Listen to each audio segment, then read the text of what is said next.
Welcome to Jesus' Life Church podcast, a journey of discovery and transformation through the power of God's Word. Join us as we delve into the Scriptures, seeking to understand and apply its timeless truths to our lives. As we share today's message, we invite you to pause, reflect, and listen for the gentle whisper of God's Spirit, guiding you into a deeper understanding of His Word and its transformative power in your life and the world around you. Jesus इस life church में आपका स्वागत है। यहाँ हम एक ऐसे mission पर केंद्रित हैं जो हमें हमारे प्रभु यीशु मसीह के सच्चे शिष्य बनने के लिए प्रेरित करता है। हमारे साथ जुड़े और उस अद्भुत यात्रा का हिस्सा बने जिसमें हम यीशु के प्रेम, शिक्षा और अनुग्रह को अपने जीवन में अनुभव करते हैं और दूसरों के साथ साझा करते हैं। धन्यवाद।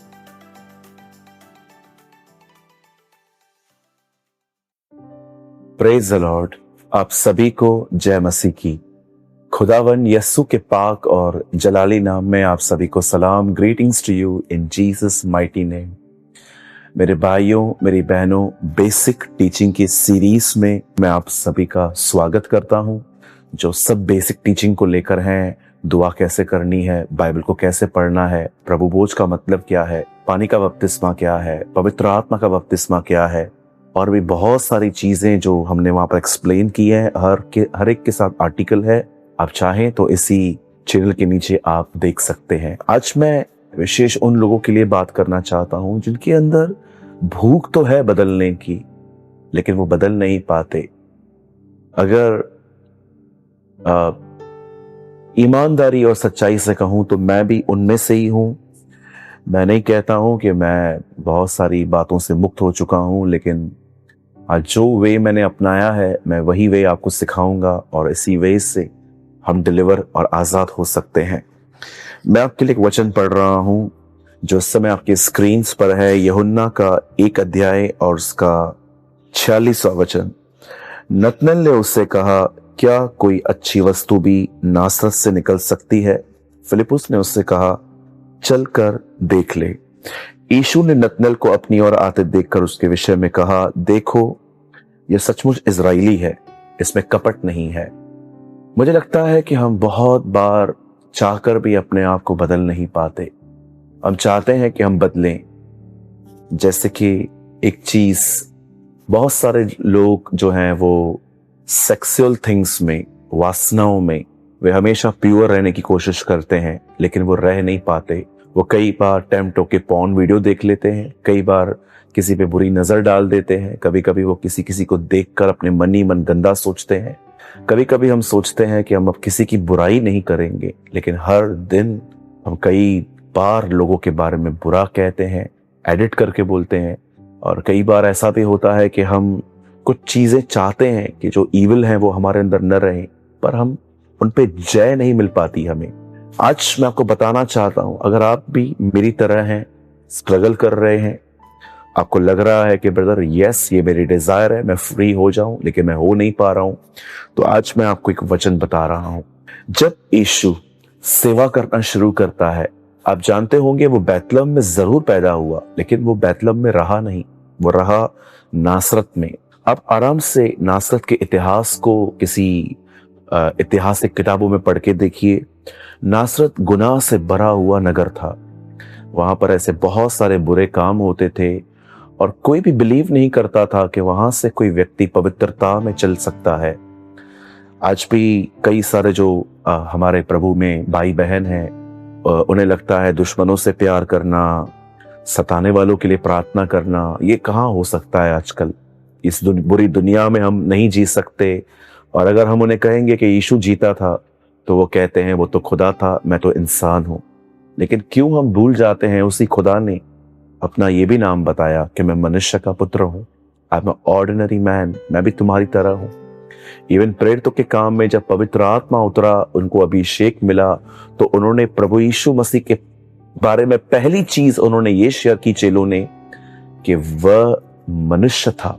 आप आराम से पढ़ के देखें।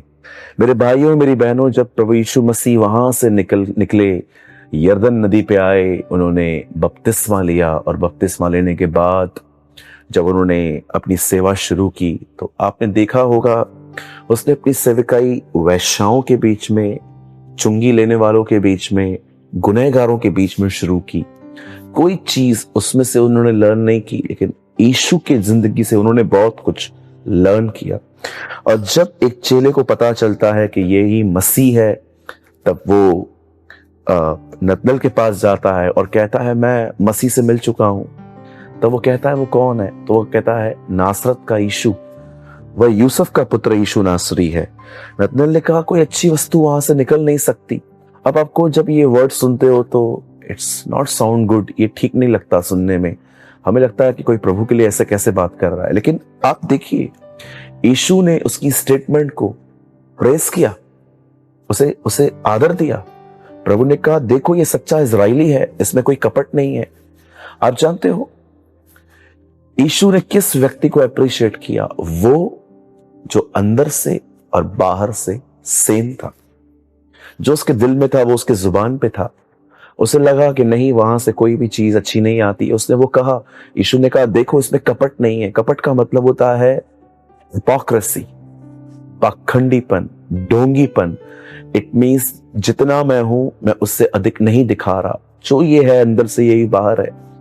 मेरे भाइयों, मेरी बहनों, सदैव याद रखिए, अगर आप अपने जिंदगी में कुछ आदतों से बाहर आने की कोशिश कर रहे हैं, अधिक बोलना, मन में होने वाले गुनाह, या जवान जो इन दिनों में बहुत सारे सेक्सुअल टेम्पटेशंस को फेस करते हैं, अगर आप ये बात अपनी जिंदगियों में फेस कर रहे हैं, मैं आपको कहना चाहता हूं, बी ऑनेस्ट।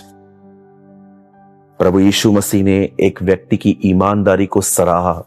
उसे देखा, देखो पाप तो बहुत है इसमें, कपट नहीं है। भले ये गुनहगार है, लेकिन ये अपने आप को पवित्र नहीं दिखा रहा। आज बहुत सारे लोग प्रिटेंड करने का सिन करते हैं। आप देखिए, वो बिल्कुल वैसे नहीं है जैसे वो अपने आप को, अपना इंप्रेशन देते हैं। वो अपने आप को बहुत स्पिरिचुअल दिखाते हैं। मैं आपको सच कहता हूं, मैं भी उनमें से ही था। लेकिन जब मैंने इन वचनों को पढ़ा, मुझे पता चला कि मैं गलत कर रहा हूं। इस तरह मैं जय नहीं पा सकता प्रभु के। एंड यू नो, जब आप अपने आप को ईमानदार होके खुदा के सामने ले जाते हो और उसे पुकारते हो, प्रभु मैं चाहकर भी अपने आप को नहीं बदल पा रहा, मैं लोगों को रॉन्ग इंप्रेशन दे रहा हूं, प्रभु मैं एक एक्टिंग वाली जिंदगी जी रहा हूं। जानते हैं, जब परमेश्वर देखता है कि आप ईमानदार हो, तब परमेश्वर आपको अपनी आत्मा से भरता है। अब आप में से कुछ लोगों को लगता होगा कि ब्रदर ये तो मैं करता हूं, मैं ईमानदारी से अपने गुनाहों को मान लेता हूं, लेकिन मैं पवित्र आत्मा से भर नहीं पा रहा हूं और न मुझे उन पापों पर विजय मिल रही है। वो रोज रोज रोज रोज होते रहते हैं। ठीक है, आप जानते हैं कुछ बातों का एक ही उत्तर है, जब तक मदद ना आए तब तक पुकारते रहना। ट्रस्ट मी, मैं आप में से हर एक को कहना चाहता हूं, जब तक सहायता नहीं आती है तब तक प्रभु को पुकारते रही। परमेश्वर के वचन में लिखा है, मांगो तो तुम्हें दिया जाएगा, ढूंढो तो तुम पाओगे, खटखटाओ तुम्हारे लिए खोला जाएगा। उसके बाद लिखा है, क्योंकि जो मांगता है, एक बार मांग के आप चले गए, नो, जो मांगता है उससे मिलता है, जो ढूंढता है वो पाता है, जो खटखटाता है उसके लिए खोला जाता है। और सदैव याद रखिए, अगर आप एक ही गुनाह में बार बार गिरते हैं और डेविल ने आपके अंदर खुदा की ये इमेज क्रिएट की है कि प्रभु तुझसे प्यार नहीं करता, वो तुझे बर्दाश्त करता है, मैं आपको कहना चाहता हूं ये गलत है। परमेश्वर को आपसे प्यार करने के लिए खुद को समझाना नहीं पड़ता है कि चल इस बार भी माफ कर दे, इसके बाद सुधरेगा। और वो प्रेम है। ही इज लव, वो मोहब्बत है, वो उस प्रेम उसका स्वभाव है। आप जानते हो हमारा स्वभाव प्रेम नहीं है, इसीलिए उसने हमें पवित्र आत्मा दिया है ताकि हमें प्रेम आए, लेकिन उसका स्वभाव ही प्रेम है।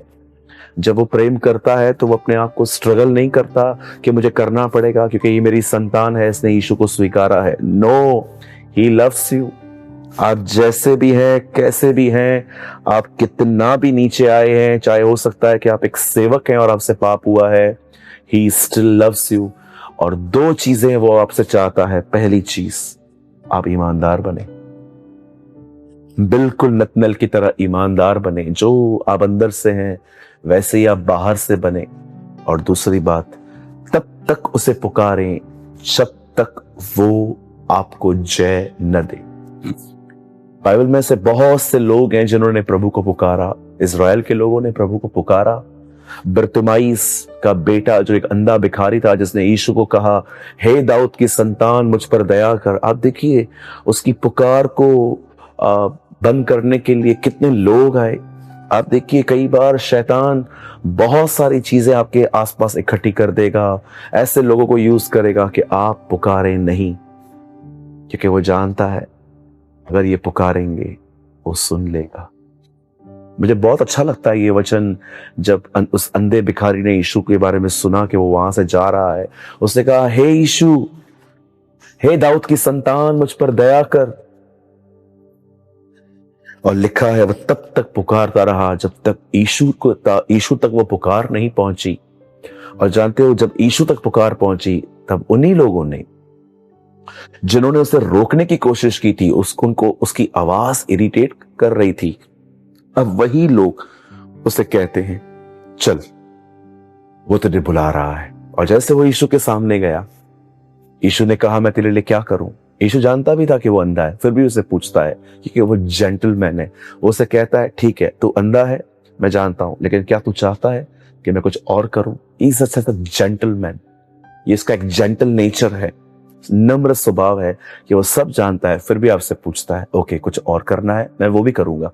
आप जानते हो उसने क्या कहा, प्रभु मैं देखना चाहता हूं। और उसकी आंखें खोली गई और उसने अपने जीवन में पहली बार जब आंखें खोली तो उसने यीशु को देखा। काश हमारी हर सुबह ऐसे ही निकले कि जब भी हम उठें हम पहले उसके चेहरे को देखें, हम उसके हाथों को देखें, हम उसके पाँव को देखें, हम उसके पूरे व्यक्तित्व को देखें कि वो कितना प्यारा, दयालु, अनुग्रहकारी है। जब शुरुआत अच्छी होती है तब अंत भी बहुत अच्छा होता है। मेरे भाइयों, मेरी बहनों, आज मैं आपको इनकरेज करना चाहता हूं, यदि आप में से कोई भी ऐसा है जो इन दिनों में कुछ चीजों में बदलना चाहता है, मैं आपको बताना चाहता हूं, अपनी इस भूख को कभी मिटने न दे। जब वो बहनें जो कब्र पे जा रही थी अपने हाथ में परफ्यूम्स और बहुत सारी फ्रेग्रेंस लेके, जब वो वहां जा रही थी तब वो बात कर रही थी कि हमारे लिए पत्थर को कौन लुढ़काएगा। आप जानते होंगे जब यीशु मरा था तब वहां पर एक पत्थर रख दिया गया था उस कब्र के बाहर, ताकि कोई अंदर बाहर ना आ जा सके। और जब बहनें उसकी तरफ जा रही थी तो वो बात कर रही थी कि वहां पर पत्थर कौन लुढ़काएगा। उनकी भूख थी कि वो यीशु के पास पहुंचे, लेकिन रुकावट थी। लेकिन इस वजह से वो उन्होंने बढ़ना बंद नहीं किया, वो चलती गई और जैसे वो कब्र के बाहर पहुंची पत्थर लुढ़का हुआ था। जब आप भी देखते हैं कोई रास्ता नहीं है, फिर भी आप पुकारते हैं, प्रभु मुझे कुछ समझ में नहीं आ रहा मेरे साथ क्या हो रहा है, लेकिन मेरी आंखें तेरी ओर लगी रहेंगी। जब आप ईमानदारी से प्रभु को पुकारते हो, वो आपको एक दिन पवित्र आत्मा से भर देगा। याद रखना, आपकी जिंदगी में पेंतिकोस का दिन बहुत जल्द आएगा। वह दिन जब परमेश्वर आपको पतरस, याकूब और यूहन्ना की तरफ भरेगा। डरपोक उस दिन बलवान बन जाएंगे, गरीब उस दिन धनवान बन जाएंगे और हम प्रभु के लिए एक योग्य प्रजा बनेंगे। My brothers and sister, be courage. हम वो नहीं है कि पहले हमारे खुदा को हमें मनाना पड़े कि प्लीज हमारे साथ आजा। वो ऑलरेडी हमारे साथ है, हमें उसकी तरफ चले जाना है। वो आपसे प्यार करता है, वो आपसे मोहब्बत करता है और आपसे विनती करता हूं, नतनल की तरह ईमानदार बने, उसे पुकारे, वो आपको भर देगा। और याद रखिए, कुछ बातों का एक ही उत्तर है, उसे तब तक पुकारें जब तक वो आपकी मदद न करे। मैं आशा करता हूं आज के वचन से आपके अंदर एक बहुत अच्छी बेदारी आएगी, बदलाव आएगा। हमेशा की तरह मैंने एक आर्टिकल लिखा है पवित्र आत्मा से भरने के लिए। अगर आप वो आर्टिकल चाहिए आपको, तो आप इस नंबर पे, बड़े अक्षरों में जो नंबर है, यहां पर अपना नाम और आप कहां से लिख के भेजें और लिखें। एक वर्ड लिखें वहां पर, और वो वर्ड आप लिख लीजिए, मैं बदलना चाहता हूं। और जब आप ये लिखेंगे, आपके पास एक आर्टिकल आएगा, हिंदी और इंग्लिश लैंग्वेजेस में एक ही साथ में आ जाएगा, और आप उसको पढ़ें उसे आप और गहराई से जानेंगे, पवित्र आत्मा से भरा कैसे जाता है। और आज के वचन से अगर आपने कुछ सीखा है तो जरूर कमेंट करें, और आप चाहते हैं कि अगर हम ये सीरीज कंटिन्यू रखें बेसिक टीचिंग की, तो भी कमेंट करें। मैं उम्मीद करता हूं आपने कुछ लर्न किया। खुदा आप सबको बड़ी बरकत दे। आप सभी को जय मसीह।